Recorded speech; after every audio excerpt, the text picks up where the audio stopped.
નમસ્તે વિદ્યાર્થી મિત્રો, ગુડ મોર્નિંગ. ધોરણ 11 કોમર્સમાં વિષય સ્ટેટમાં ચેપ્ટર 4 પ્રસારમાન, જેમાં આપણે પ્રસારમાનના ચારે ચાર માપ જોઈ ગયા છે અને દરેક દાખલાની આપણે ગણતરી પણ જોઈ ગયા છે. બરાબર. આજે આપણે જોવાનું છે કે ચલનાંક વિશે, તો જેનું સૂત્ર અહીંયા તમને આપેલું છે કે ચલનાંક બરાબર s/x બાર ગુણ્યા 100. જે આપણે એસની ગણતરી આપણે અગાઉ પણ જોઈ ગયા છે, એના અલગ અલગ સૂત્રો છે. પ્રમાણિત વિચલન એને કહેવાય એસની, બરાબર છે. ત્યારબાદ છેદમાં એક્સ બાર એટલે કે મધ્યકની ગણતરી કરવાની છે, ગુણ્યા 100 એટલે આપણને ચલનાંકનો જવાબ છે મળે છે. અહીંયા લખ્યું કે ચલનાંકને ટકાવારીમાં દર્શાવાય, અને આ ચલનાંકનું સૂત્ર છે, લખી નાખજો. શું કીધું કે ચલનાંકને આપણે ટકાવારીમાં દર્શાવવું પડે ને, બરાબર છે. હવે એની વ્યાખ્યા છે અહીંયા કે ચલનાંક એ મધ્યકની સાપેક્ષમાં પ્રમાણિત વિચલનને ટકાવારીમાં દર્શાવતું એક માપ છે. બરાબર. ચલનાંક એ મધ્યકની સાપેક્ષમાં પ્રમાણિત વિચલનને ટકાવારીમાં દર્શાવતું માપ છે. ત્યારબાદ લખ્યું કે બે કે તેથી વધુ માહિતી સમૂહોના પ્રસારમાનની સરખામણી માટે પણ ચલનાંકનો ઉપયોગ છે ખૂબ જ જરૂરી છે.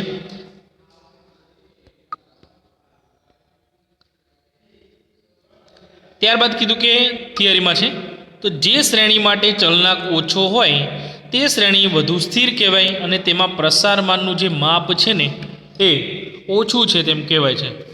જે ચલનાંક ઓછો હોય, ઓછો જવાબ હોય, એ વધુ સ્થિર ગણાય. આવું આવશે અર્થઘટનમાં આપણને. અને બીજું કીધું કે એને વધુ સુસંગત પણ કહેવાય, જેનો જવાબ એટલે ચલનાંક જે જવાબ ઓછો હોય એના માટે. અને જે શ્રેણી માટે ચલનાંક વધુ હોય તે શ્રેણી ઓછી સ્થિર કહેવાય, અથવા તો પ્રસારમાન જે છે એમાં એ વધુ છે એમ કહેવામાં આવે છે. ત્યારબાદ ઉદાહરણ નંબર 19 જોઈ લઈએ, કે જેમાં તમને બે રકમ આપેલી છે, અલગ અલગ ખાનામાં છે. હવે બંને રકમ એક્સની છે, એફ નથી આમાં. ભલે ખાનાવાળી રકમ હોય, તમે એવું માનશો કે આ તો ઉપર એક્સ આવે નીચે એફ આવે છે, તો એવું નથી. અહીંયા બેસ્ટમેન એના રન અને બેસ્ટમેન બીના રન છે. તમને ક્યાંય દાખલામાં સૂચના નહીં આપી હોય કે ચલનાંક શોધો. ઉપર જો લખેલું તે પરથી કયો બેસ્ટમેન વધુ સુસંગત રમત રમે, સુસંગત શબ્દ વધુ હશે, બરાબર. એટલે આપણે સમજી રહ્યા કે ચલનાંકની ગણતરી કરવાની છે. હવે એની ગણતરી માટે અહીંયા બંનેના ખાના અલગ અલગ દોરવાના, અને બંનેમાં છે એક્સની રકમ તો બંને બાજુ લખી નાખીએ એમને, બરાબર છે. ત્યાર પછી એક્સ માઇનસ એક્સ બાર આવે, જે આપણે અગાઉ પણ જોઈ ગયા છે ને. એક્સ માઇનસ એક્સ બારનો વર્ગ આવે છે ક્યારે? સરેરાશ વિચલનમાં છે. બેસ્ટમેન બીમાં પણ એક્સ માઇનસ એક્સ બાર અને એક્સ માઇનસ એક્સ બારનો વર્ગ છે. હવે એક્સના ખાનાનો જે સરવાળો છે એ આપેલો છે 440 થાય છે આ રીતે. હવે અને જે બેસ્ટમેન બી છે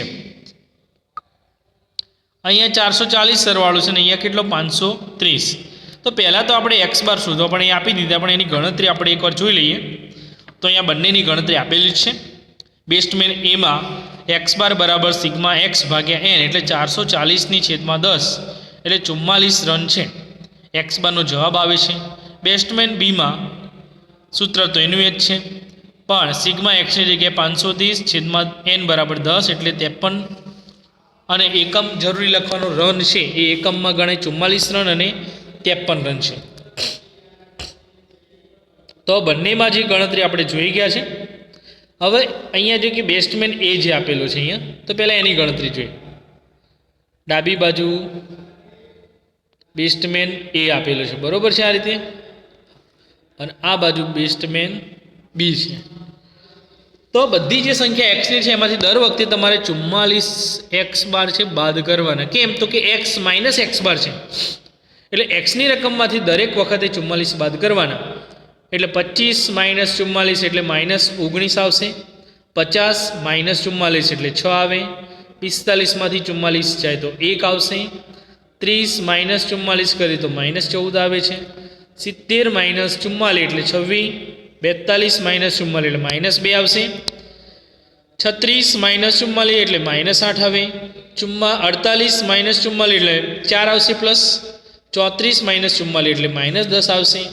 અને 60 માઇનસ 44 એટલે 16. આ રીતે જે ગણતરી હતી આપણી આવે છે. ત્યાર પછી જે રકમ એનો વર્ગ અહીંયા કરવાનો. જો તમને વર્ગ લખેલું છે આમે કે જે રકમ જે વચ્ચેની આપણે આ શોધી બધી 19, 6, 1 માઇનસની રકમનો વર્ગ એ પ્લસ જ થાય હંમેશા, એટલે દરેકના વર્ગ લખ્યા. 19નો વર્ગ 361 થાય, 6નો વર્ગ 36, 1નો વર્ગ 1 થશે, 14ના 196, 26ના 676, -2નો વર્ગ 4, -8નો વર્ગ 64, 4નો વર્ગ 16, 10નો વર્ગ 100 અને 16નો 256. આ રીતે સરવાળો થશે x - x બારનો વર્ગ 1710.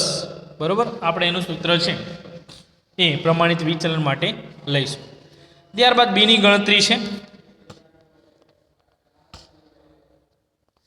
હવે બીની ગણતરીમાં પણ તમારે એક્સ બારની જગ્યાએ 53 લેવાના, જે આપણે શોધી નાખ્યા. એક્સ બાર 530/10 કર્યા હતા આપણે, બરાબર. તો આમાં પણ એક્સની બધી રકમમાંથી તમારે 53 બાદ કરતા જાઓ એટલે આ પ્રમાણે રકમ આવી જ ગઈ છે. -43, 17, -3, -33, 42, 2, -11, 7, -5 અને 27. હંમેશા આ બંનેમાં જે વચ્ચેનું બીજું ખાનું એનો હંમેશા સરવાળો છે ને 0 જ થાય છે. માઇનસનો સરવાળો અલગ કરવાનો પ્લસનો, એટલે હંમેશા સરખો જ થશે, એટલા માટે 0 લખે છે. હવે આ બધી રકમનો વર્ગ કર્યો છે. 43નો વર્ગ 1849, 17નો વર્ગ 289, 3નો વર્ગ 9, 33નો વર્ગ 1089, 42નો વર્ગ 1764, 2નો વર્ગ 4, 11નો 121, 7નો વર્ગ 49, 5નો વર્ગ 25 અને 27નો વર્ગ છે 729, અને એનો સરવાળો થાય 5928. હવે આ 1710 એમાં જે ટોટલ આવ્યું છેલ્લા ખાનાનું અને બીમાં 5928 છેલ્લા ખાનાનું ટોટલ આવ્યું, એના આધારે આપણે હવે ચલનાંકનું સૂત્ર તો અહીં આપેલું છે S/x બાર ગુણ્યા 100. બંનેમાં x બાર શોધી નાખ્યા. હવે આ જે ટોટલ આવ્યા છેલ્લા ખાના એના આધારે આપણે એસની ગણતરી અહીંયા આપેલી છે. તમને બંને બાજુ એસના સૂત્ર લઈ લીધા આ રીતે. વર્ગમૂળમાં સિગ્મા x - x બારનો વર્ગ છેદમાં n, આપણે છેલ્લા ખાનામાં આવું હતું ને, પણ આપણે એનો સરવાળો કરીએ એટલે સિગ્મા લખાઈ દઈએ છેદમાં n, એટલે વર્ગમૂળમાં 1710/10 એટલે વર્ગમૂળની અંદર 171, એનું વર્ગમૂળ કાઢો તો 13.0767, એટલે આપણે 8 લખી શકાય. કેમ તો 0.7 પછી 6 આપેલા એટલે 13.08 છે આપણે પ્રમાણિત વિચલન. કોનું આવશે? એનું આવે છે. એ જ રીતે બેસ્ટમેન બી, તો એમાં પણ સૂત્ર એનું એમાં ટોટલ આવ્યું તો 5928/10 એટલે 592.8 વર્ગમૂળમાં આવશે. એનું વર્ગમૂળ કાઢો આપણે 24.3475, 34 પછી 7 આપેલા છે એટલે 35 આપણે જવાબમાં લખી શકીએ. એટલે એસ બરાબર કેટલા આવશે? 24.35 રન આવે છે. હવે બંનેના ચલનાંકની ગણતરી કરવાની છે, તો સૂત્ર તો બંનેમાં કોમન જ રહેશે આ રીતે. S/x બાર ગુણ્યા 100. એસ આપણે કેટલો આવ્યો તો ઉપર 13.08 છેદમાં 44 x બાર હતા આપણે, ગુણ્યા 100 એટલે 1308/44 કરો 29.72, 72 પછી 7 છે એટલે આપણે 29.73% લખી શકીએ જવાબમાં છે. બરાબર. એ જ રીતે બેસ્ટમેન બી જમણી બાજુ સૂત્ર એનું એમાં એસનો જે જવાબ હતો 24.35 આવે છે છેદમાં x બાર એમાં 53 આવતા ગુણ્યા 100, 24.35 છેદમાં 53 કરીએ એટલે 45.9434, પણ આપણે પોઈન્ટ પછી 2 રકમ લખાય. અહીંયા 94ના 95 નહીં થાય કેમ કે 3 આપેલા ત્રીજી રકમ છે પોઈન્ટ પછી, એટલે ચલનાંકનો જવાબ આવશે 45.94%. ટકાવારીની નિશાની હંમેશા હોવી જોઈએ ચલનાંકના જવાબમાં છે, કેમ કે આ શરૂઆતમાં જોઈ ગયા થિયરીમાં ચલનાંકને હંમેશા ટકાવારીમાં દર્શાવાય છે.